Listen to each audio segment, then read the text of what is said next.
इस वक्त मध्य प्रदेश में सारे दिन चर्चा रही एक बयान की और उसके इर्द गिर्द हो रही पॉलिटिक्स की। पूरी दुनिया में गाय भले ही दूध देती है लेकिन हिंदुस्तान में वोट देती है। 70 के दशक में हरिशंकर परसाई की कटाक्ष के तौर पर लिखी गई एक लाइन है, मध्य प्रदेश की सियासत में इन दिनों सजीव है।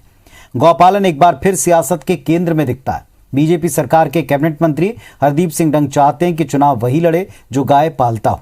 कांग्रेस ने इस पर पलटवार में देर नहीं की। प्रस्ताव तो मंजूर है लेकिन सरकार को यह सुनिश्चित करना होगा कि गाय पालने पर मॉब लिंचिंग नहीं होगी।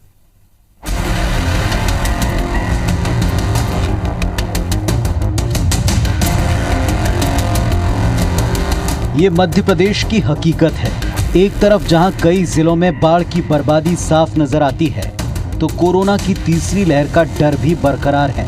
इससे निपटने के लिए सरकार हर मुमकिन कोशिश में जुटी है, लेकिन नेताओं को इससे क्या, उन्हें मतलब है तो नए नए मुद्दों और उस पर बयानबाजी से। कैबिनेट मंत्री हरदीप सिंह डंग ने गाय को लेकर प्रदेश में एक नई बहस छेड़ दी है। उनका कहना है कि 25,000 से ज्यादा सरकारी वेतन पाने वालों से 500 रुपए वसूले जाने चाहिए।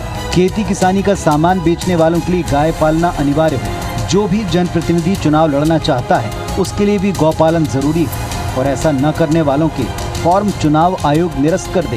डंग के इस निजी विचार का न सिर्फ उनके सहयोगी मंत्री समर्थन कर रहे हैं बल्कि प्रदेश अध्यक्ष भी इसे सही ठहराते हैं। जो किसान खेती क्रय विक्रय करते हैं, क्रय विक्रय तभी हो तो जब गौ माता पालें। जो 25,000 रुपये से जिनकी तनख्वाह ज़्यादा है, शासन की नौकरी करते हैं, उनसे 500 रुपये प्रतिमाह गौशाला में दिलाए जाएं।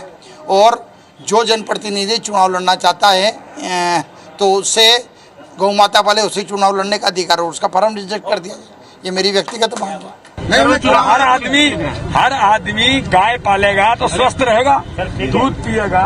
और भी 4 बातें गाय से मिलती है, तो इसलिए परिवार का एक सिस्टम गांव के अंदर आपने देखा ना, गांव के अंदर ये सिस्टम था, उसके आधार पर उन्होंने बोला होगा। आज की समय की आवश्यकता है कि हम गौ को पालें और गौवंश के माध्यम से खेती करें, स्वस्थ भी रहेंगे। और देखिए, जीवन का पहला सुख निरोगी काया, तो मनुष्य को अभी तो स्वस्थ रखने के लिए बहुत आवश्यक है।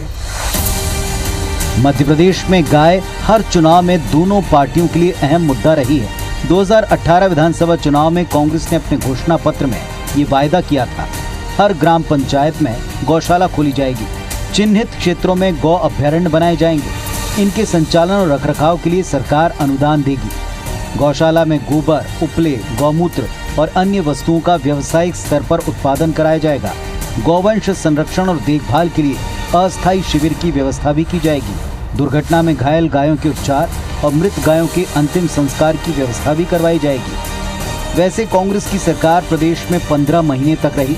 पार्टी का दावा है कि उस दौरान 1000 हाईटेक गौशालाएं शुरू की गईं। हम लोग कह रहे हैं ना, गाय हम लोग पालने को तैयार हैं। पहले बीडी शर्मा जी ये बता दें, जो मॉब लिंचिंग हुई थी वो दोबारा तो नहीं होगी, उसकी वो गारंटी ले लें। हम इस बात की गारंटी लेने को तैयार है कि हम इनसे ज्यादा बेहतर तरीके से गाय को पालेंगे, लेकिन हमारी जान की हिफाजत कौन करेगा।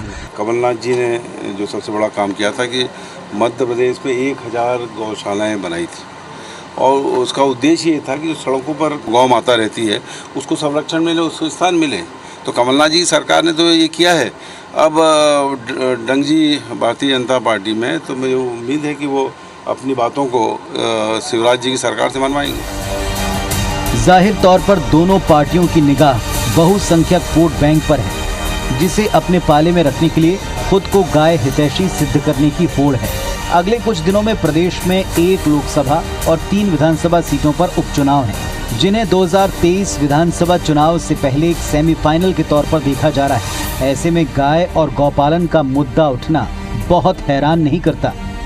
सुधीर दंडोतिया के साथ नवीन कुमार सिंह, IBC 24 भोपाल।